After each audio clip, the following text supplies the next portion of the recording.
Today I'm reviewing this thermal brush hair tool. My hair dries all jagged when I dry. I've never been good at blow drying it, so we're going to try and get a good blowout look with this and see how it goes. This is the 1.5 inch size. This brush goes up to 480 degrees, which is great because my hair is hard to curl.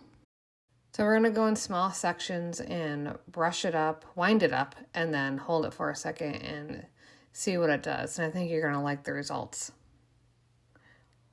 Look at that, nice swoop. Now I'll just work my way around my hair in small sections, and you see I'm getting that nice swoop. So this section of my layers is really choppy and drives me nuts when it air dries, so let's try and smooth that out.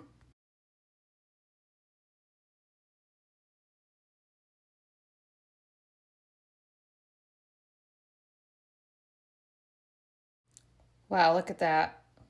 That's quite the swoop. And this is my favorite part, how it does the front bang part. And you just swoop it out and then wow, look at this. I mean, it looks like I had a blowout and it's just done with this tool. If you need a tool to get you that blowout look, I highly suggest this.